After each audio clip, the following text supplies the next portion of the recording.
Hey everyone, my name is Ryan Zellner, the CEO of the International Society for Music Education, and we have another episode of Our Stories, Our Members. This is episode number 3 with Le-Xuan Zhang, who's joining us today, and we're just going to have a great conversation. And why don't you say hello?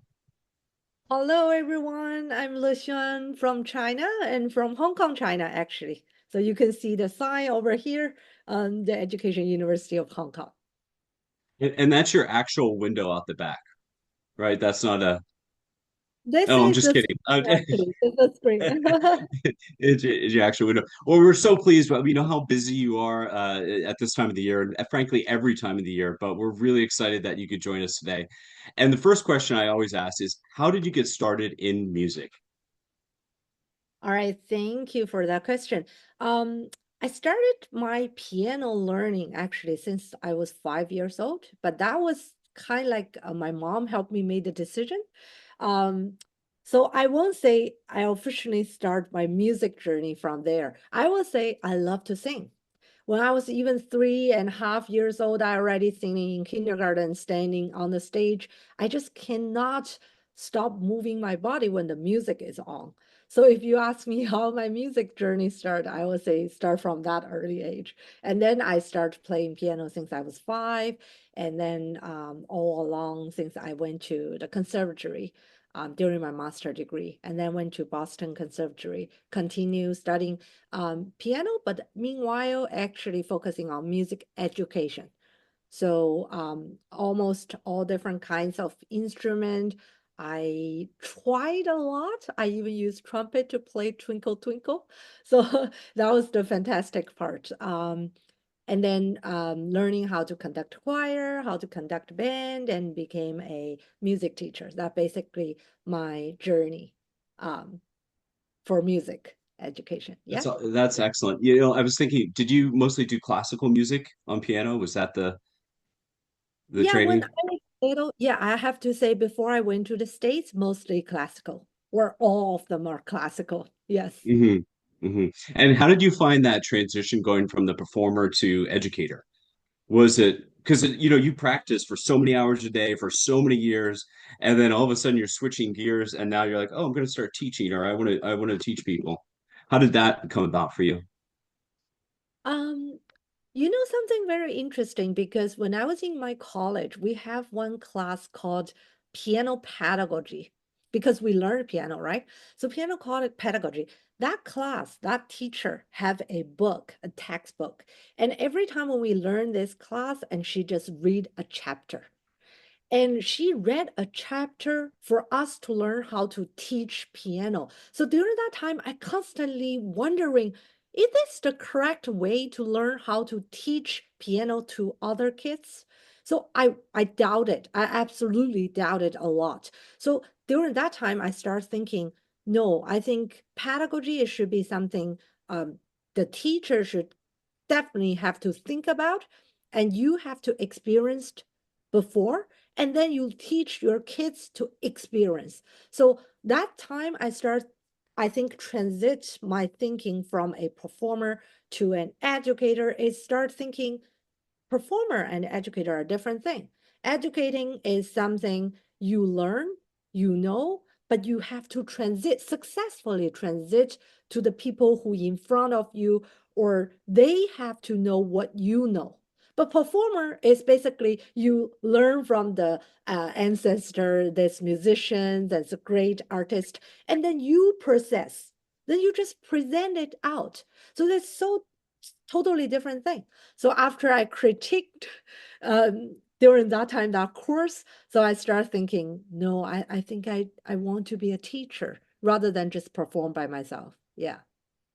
Well, I think that was the right call on that one. You know, I think the idea about talking about teaching music when music is so much based on experiences, Mhm. performing, playing, learning patterns, learning whatever it is, right? It's so much about that. And then you pull out a textbook and you're like, oh, here's how we're going to teach you how to teach pianos. It definitely comes about. And it's a very similar story that I hear from a lot of people is that they intersect with education because they want to do something like one teacher, or maybe they see it could be done better and then Yep. they start getting interested in that pathway as it goes forward in their life. But now speaking about forward in your life, so you spent all those years playing, you spent all these years, learning in various conservatories. What are you doing now? Uh, okay, so I said after my master degree in the Boston Conservatory, and then very successfully, very lucky, I found a job in Boston area in Massachusetts and become a public school, elementary school teacher. So during that time, I was K-12 teacher, and then after 1 year, I realized, wait a moment, I did pretty good job here, and I taught American kids, and they like me, I love them, and they seems like my pedagogy works, right? But I did not help my own country children. So that's why I went back to China, and then I stayed in a K-12 school, but it's an IB school. It's a Canadian based at the beginning, and then it changed to IB International school. And then I taught 5, 6 years there and still the K-12 teacher. And after a while, I realized, wait a second, I'm still not helping the traditional, the real Chinese kids, because even the kids are in the international school, but finally they will go abroad. So that's why I went to the public school. And when I went to the public school, I realized I can't solve the problem. I cannot use the Western way to teach my Chinese kids in the public school system. It's so different. So that's why I went to get my doctoral degree. And after I got my doctoral degree, and I'm sure later on we will talk about what I have done for my research. And then I realized more things I have interested about. And then I decided to stay in the university and be a university teacher at this moment. So right now, my current job is research assistant professor at the Education University of Hong Kong and having more opportunity to train future music teachers. Yeah. I have a couple follow-ups on that. The elementary school experience in Boston. Um, that's I did not know that about you. I think that's incredible. What was your favorite experience about teaching in an American school? Well, when I was in Boston, I lived in Boston downtown area next to the Symphony Hall. But when my job is in the forest, so every day you can feel like I travel from the downtown city and to the forest, and it's like you go into the another world, and then you teach kids, then they can have very freedom play, and they can even do the marching band on the big playground near the forest. Very different than what I have experienced now. So if you ask me what's my favorite part in US, I think is kind of like people grow naturally without so much curriculum boundary. Even Mhm. during that time, we have some curriculum guide. During that time was like we're still talking about we just get over the no one child left behind, that policy. And then we start moving to student-centered education. And then, but because we have so big space in the forest, so we can sing outside, we can play outside, play out and do a lot of activities there. So that's very different experience than what I have experienced in China. Yeah. So this is coming. What was your least favorite experience? In the US? Yes. Oh, okay. Well, I don't call it as my least favorite, but I do see it is challenging because I grew up in China. We have a textbook, we have curriculum guide, we even have, when you teach, they have all the reference materials for you. So basically, when you become a teacher, you don't have to think that much. You have a lot of material in hands. But when I was in the US, when I stepped into the work, and then I realized everything you have to rely on yourself. It's very challenging for a new teacher when you start from nothing. So you Mhm. build up your own library, you build up your own learning, teaching resources. I think after 3 years, I'm so used to it. I have a lot of resources in hands. But at the beginning level, I do find challenge. And that actually caused me another thinking is I did see some of my colleagues when they are young and they just stepped into their teaching position because they did not have good enough teaching materials. So they just ask. They get some teaching materials from Kodai, get some from Fire Opens, get from Orff. They're just trying to put everything together. And so this class I did this, that class I did that much. So there's not knowledge. You can see the systematic grow Mhm. increasing, the knowledge level increasing. I think that's part will be challenging for the teacher who um, teach in that area during that time in the United States. Yeah, because you have to build up your own system. Mhm.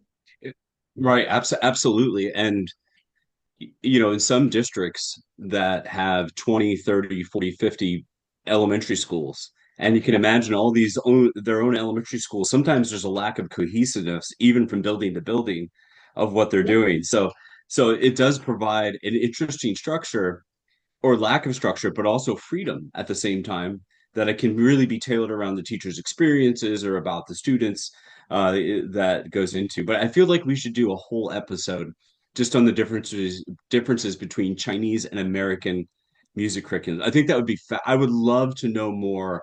I'm so ingrained in the United States. I was a high school band director.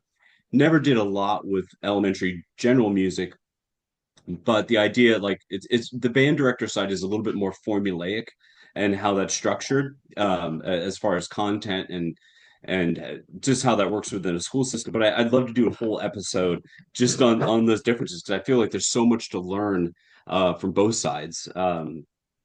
And just from my own selfish side of wanting to learn more about that. So as you worked up down through the university, and clearly you have a lot going on and you've done a lot. Do you have something that, like, what's your passion project right now? What are you working on that just really excites you? Is it your research, or is it some other area that you're working on? So, just like I said, because I was a teacher, and I always think about what is the effective teaching. So when I was in the US, you can see there's not quite systematic curriculum bonded, so you can have a lot of freedom. And when I go back to China, especially when I worked with some public school teachers, and I see very clear boundary, very clear system, textbook, and all this kind of stuff.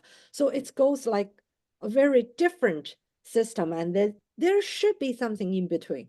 So that is goes to my research project talking about student-centered education.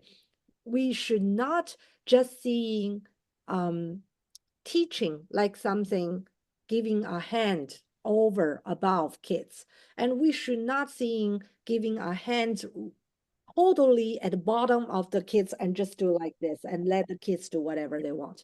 So I want to see the balance between. So I realized actually after I read a lot of reference papers, and I realized student-centered education is not just talking about letting students active participate. It's also related to formative assessment, related to giving students autonomy and also power sharing. Just like in mainland China right now, we give everything, materials already in teachers' hands. What teachers need to do is just give the knowledge to students. But the thing is, did students have the opportunity to bring something they know to the class? And start from there. Kids explore the thing kids brought into the classroom. Did they have the opportunity? They have less of that. But this American kids maybe have a lot. But the thing is, American kids, whether they have some systematic system, can follow certain standardized learning ability, follow certain standardized growing path, but that's a different story. So that is the things I'm fascinating about, and that is the research actually I did during my degree, student-centered education in mainland China, and how did that um, implement into the public school system. But that was the first part. And then when I get into my job and I realize this is not enough, not just about letting students to say something, do something, active thinking. I want to see whether we can jump outside just music. Maybe we can jump outside music and let music to hold hands with arts, hold hands with science, hold hands with other subjects, and to learn everything together. And that is the topic I'm currently doing my research, is the interdisciplinary education, transdisciplinary education. And that is beyond music. It's still related to music, but beyond music and still based on constructivism and the student-centered education. Yeah. Yeah, and immediately when you started talking, I went back to my early days in psychology and started thinking about the empty vessel or the blank tablet. You know, students starting off with nothing, and they're just empty cylinders that you're going to fill with this knowledge and comes into it, with the idea of ignoring everything that's happened to them, or they've already learned, or they're learning as it goes through. And I think one of the challenges in the United States is that we are not a homogeneous society, where Mm, we have many, many different nationalities and which are ever changing. And so the students are coming in with vastly different backgrounds. I know in some of our public school systems we'll have, for their primary language will not be English, and there might be 100 different languages being used. And so now they're all coming in, and English is now their second language, as you're doing beautifully in English. I mean, 50-50 most of the time. But the idea of having a one size system that fits all is almost impossible to conceptualize versus like coming into it from a different angle. But with that, and I feel this could be our third podcast in the series, is the idea of creativity and how it's impacted. And I've noticed that more since I started my journey with ISME in 2023 and dealing with people from all over the world and how they function, how they perceive the world around them, how they interact with the world around them. And it's very interesting. It's a very interesting from many different lenses, from a cultural lens, from a perspective lens. Americans, at least myself, I tend to pride myself in being creative, entrepreneurial individuals, those sorts of things, and not always prized everywhere. And I remember I'll give one instance that it took me aback. One of the, having dinner with some of Finnish people at our last conference, and they would just sit there in silence while having dinner. ah, And that, as an American, really messed with my mind because we talk all the yes, time through yes. everything and at different levels of intensity, and they immediately I'm thinking something is wrong. They're mad. I said something wrong. And then one of our colleagues explained to me, he said, no, no, this is they love the silence. They love being in that space and just enjoying that space and that silence. And that this is considered a normal practice for them. And it just took me off guard of understanding like, oh, okay, that is so different than what I'm used to. So I think these ideas of different cultures and the more we can learn from each other, I just think it strengthens everything across the board, which is why I think an organization like ISME becomes so important. For me being a former high school band director in the US here, it's a pretty well-worn path. We have our organizations, we have our festivals, we have our competition. Everybody knows where this happens, and everybody follows on the same train path. But it doesn't mean that's the only path that we could Yep. take in music. And I think that is what's really exciting when you have so many different people from around the world come together in an organization like ISME to share all those different viewpoints and learn from each other. And every person I talk to, I learned something, right? And so when you first joined ISME, what was your first experience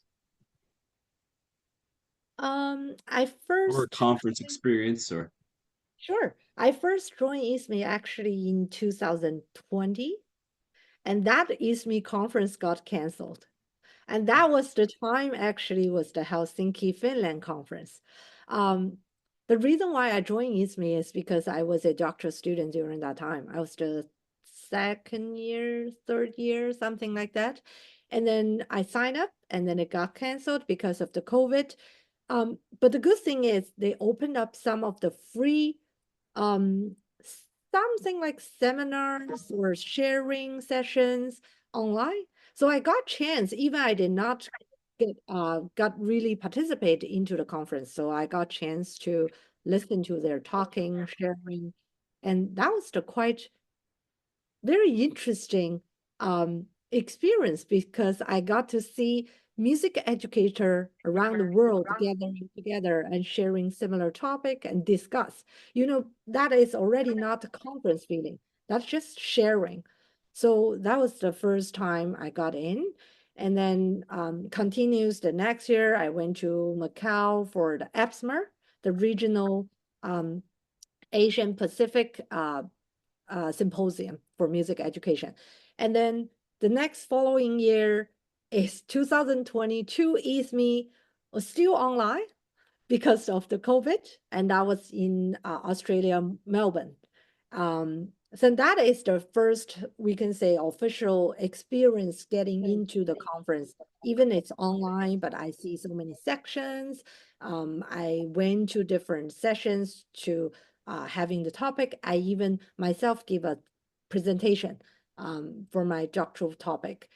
And my, yeah, I think the journey continue until this year after I finish my 24 ISME conference in Finland again. So I can see the journey come back. I started from Finland, Helsinki, but it got canceled. And I went to Melbourne, right? So even online, traveling to Melbourne to participate in the ISME conference. And then eventually went back to Finland, Helsinki. We started the real conference. We see meet people on site and really greeting people, and that was fantastic. Yeah. Yeah, that's rough that you the first year that you joined, and I know there are many people in this situation that it got canceled. And of course, with COVID coming up um, fairly late in the conference year, that it really just there wasn't much I think they could do at that time to make that conference happen. And I think sometimes that it's not easy to pivot, but we're so glad that you stayed with ISME as the organization. And when we're looking at conferences, we're always about 6 years away. So Right. we have Montreal coming up in 2026. We're finalizing things for 2028, and we're looking at for 2030. So we're always at 6 years out. So when something like COVID happens, and then you're like, please be over, and then it's online again, it takes a lot of energy out of your involvement. But what was your most I'm assuming it would have been in Helsinki, but what was your most memorable experience from ISME? I would say two things. If I say most memorable things, the first thing is student chapter. Student chapter Mm, I joined in since I think since 2022, the Melbourne conference during that time. I went to a session called student chapter um, and met Jody there. And during that time, wasn't have a student chapter leadership member completely. We don't have that yet. So I listened to many good sharing organized by Jody and her colleagues during that time. I think it's membership committee. So they organized many good events. And then after that, so Jody helped us organize a formal student chapter leadership team. So we have Hayden from Australia, we have Shri from India, and also me from mainland China, from Hong Kong, and with Jody. So four of us started this student chapter, and then we have more members coming in. We have Will, we have from US, we have Ingrid from Europe, and we have Suza also from Europe. So, oh, Ajale, we have Ajale from Africa. So we have more people coming from the world and forming this student chapter leadership team. And the reason why I said it's memorable because um, we got together, not just talking about us. So we're thinking how us represent students, member during that time can contribute ourselves together and to offer something good for the future students and to let them know what are the good things are happening in ISME, um, our family. And we want them to know we can give them a hand to support. So that's why we organized 4 different kinds of workshop during that year, 2002 to 2003, and even get to the 2024 2022 to 2023, and then even get to 2024. And then we organize different kinds of workshops and giving introduction to different ISME committee.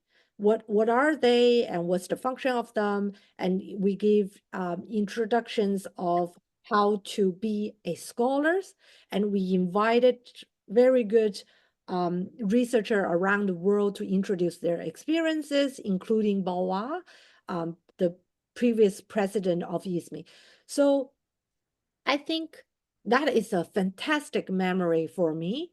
Is first time letting me feel like I'm belonging to this family because I'm not just attending the conference, I'm one of the member of it and I am the family member of it. I'm helping other people to know our family. And the other thing I think is very, very memorable is the MISTEC pre-seminar, a pre-conference seminar, MISTEC. So it's MISTEC is the pre seminar, actually pre-conference seminar for music teacher and a practitioner who are doing for music education.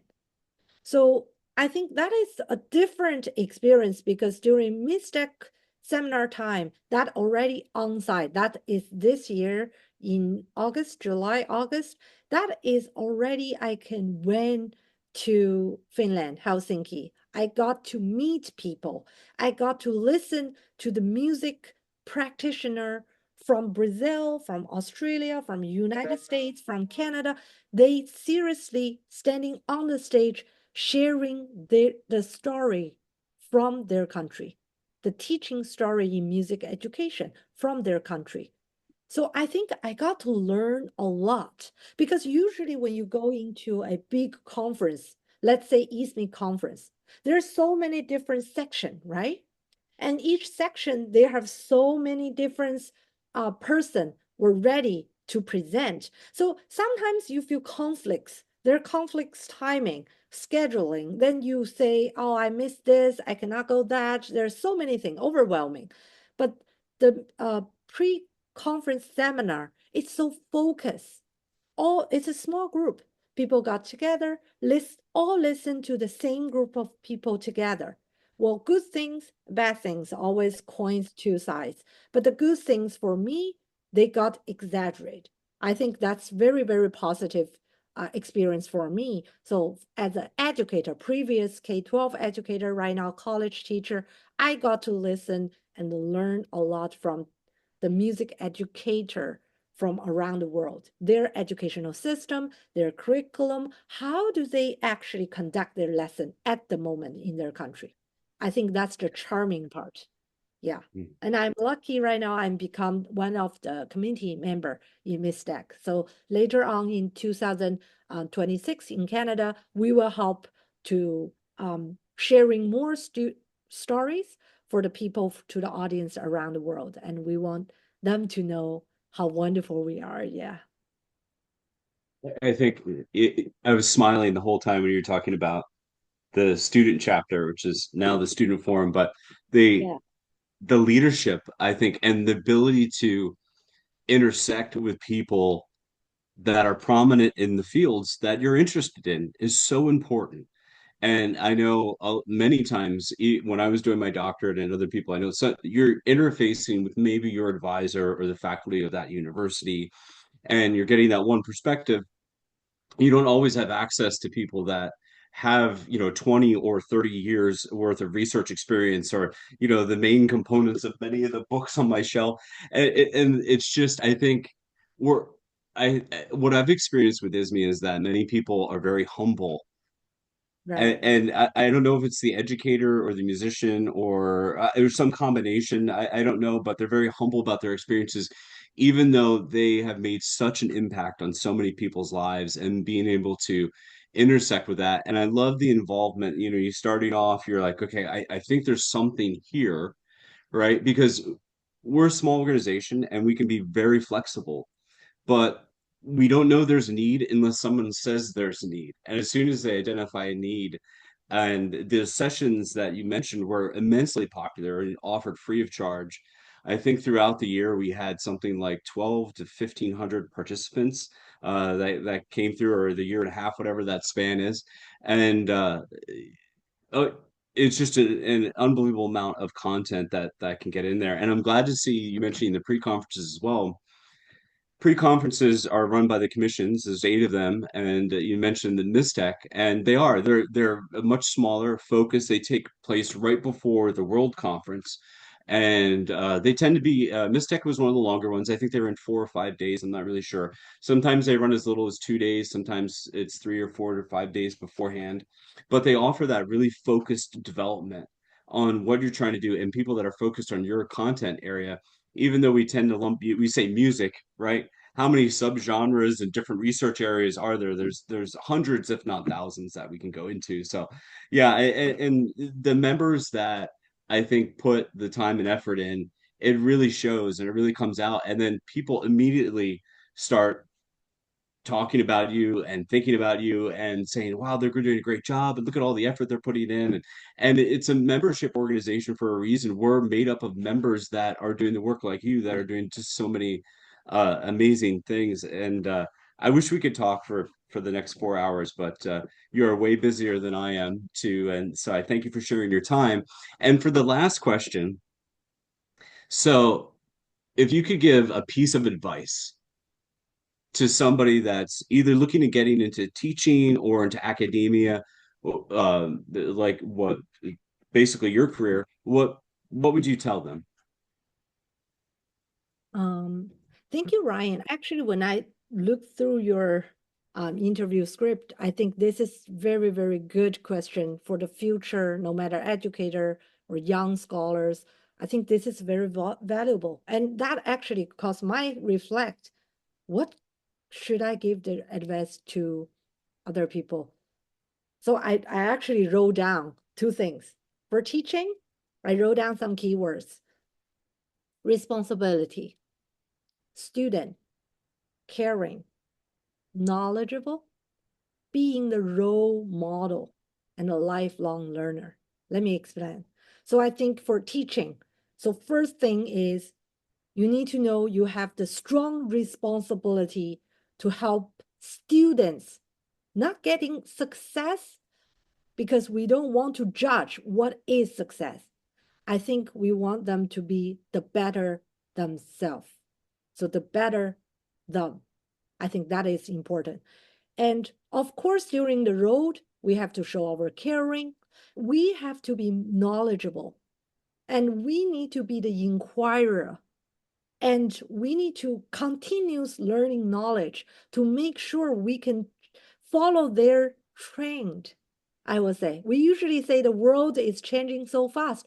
Kids are changing so fast. They grow in different age, have different thinking, their cognitive development. So they understand things differently. We have to follow their trend.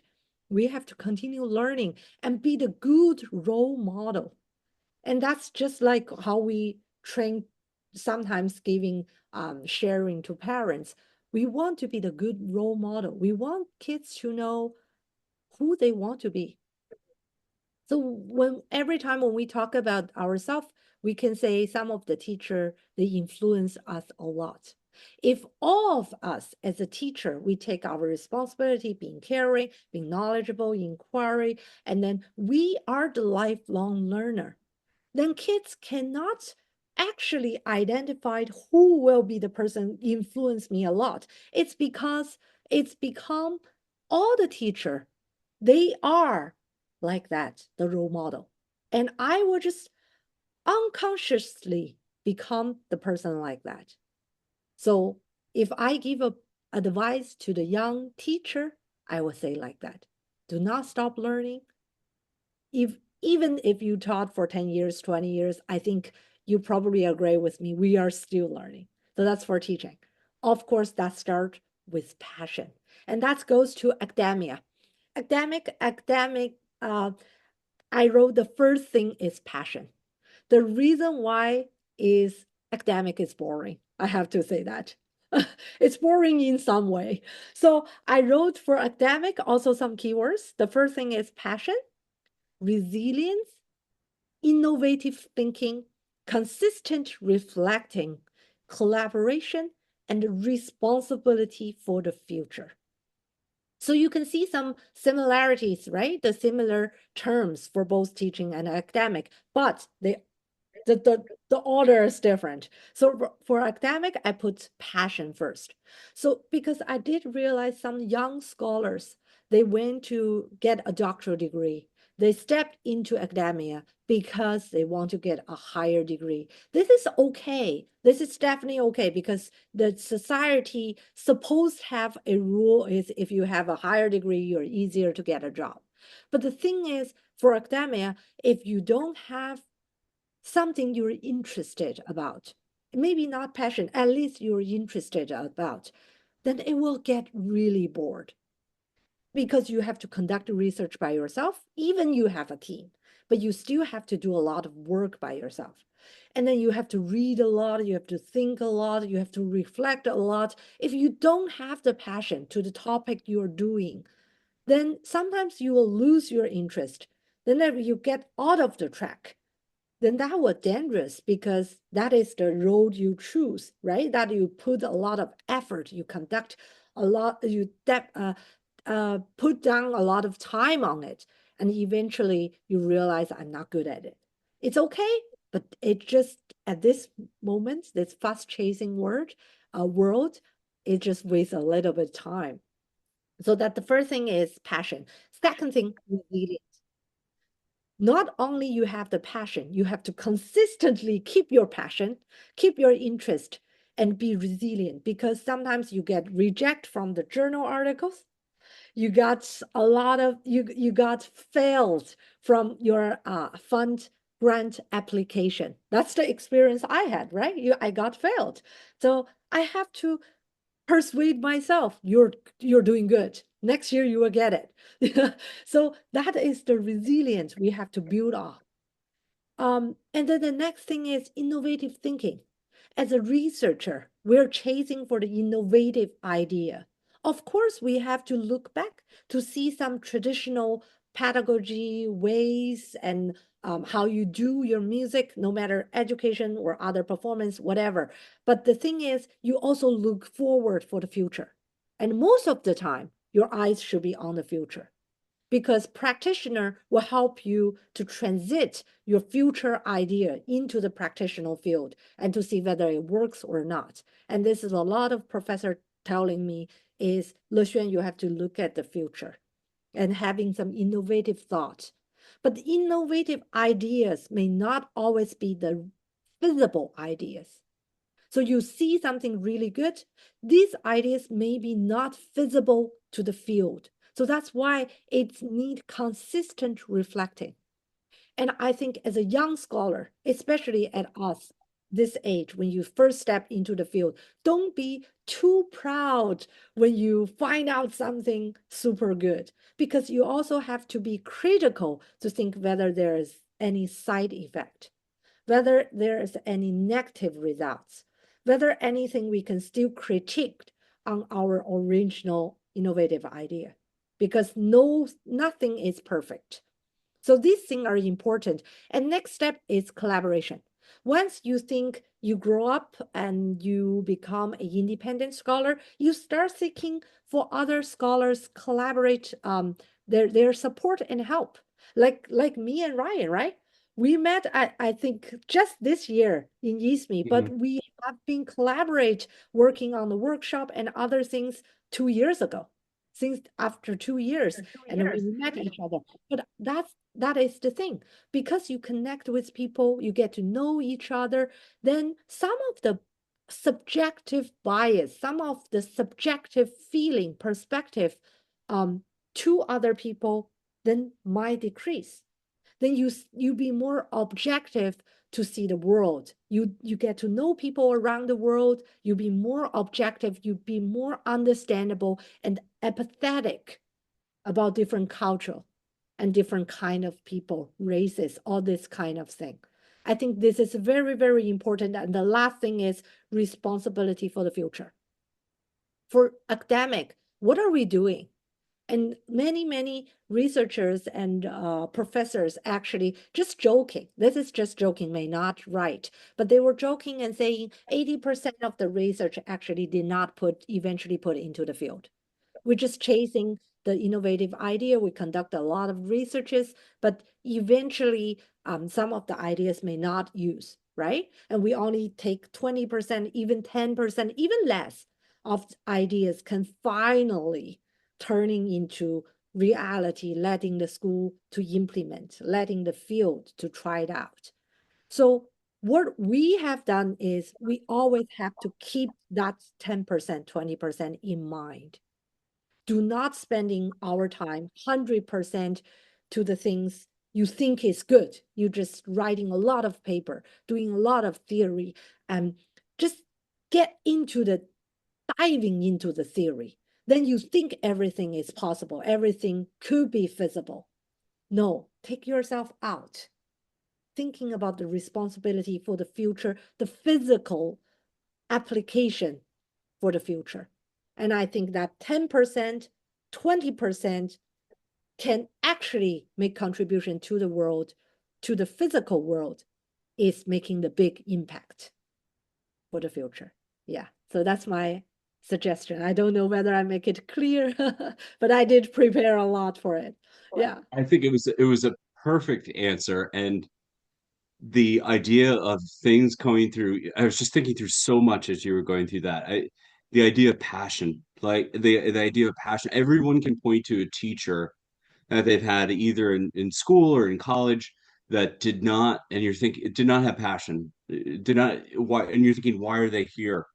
And so I think that idea of that passion, that coming through, that drive, and then it leads into so many other things. And your point about the research is just fascinating. I never thought of it that way, but it's so true that the research that changes and then the research that's sort of or and even methodologies that are adapted or implemented is very small percentage, but they have a huge impact. So even they Yes. may take 10%, be part of that 10%, they could have an immense worldwide impact. And I think that's why we all are in this field, is to make a positive impact on those future generations, like you mentioned. Yeah, it's just fascinating. It's great.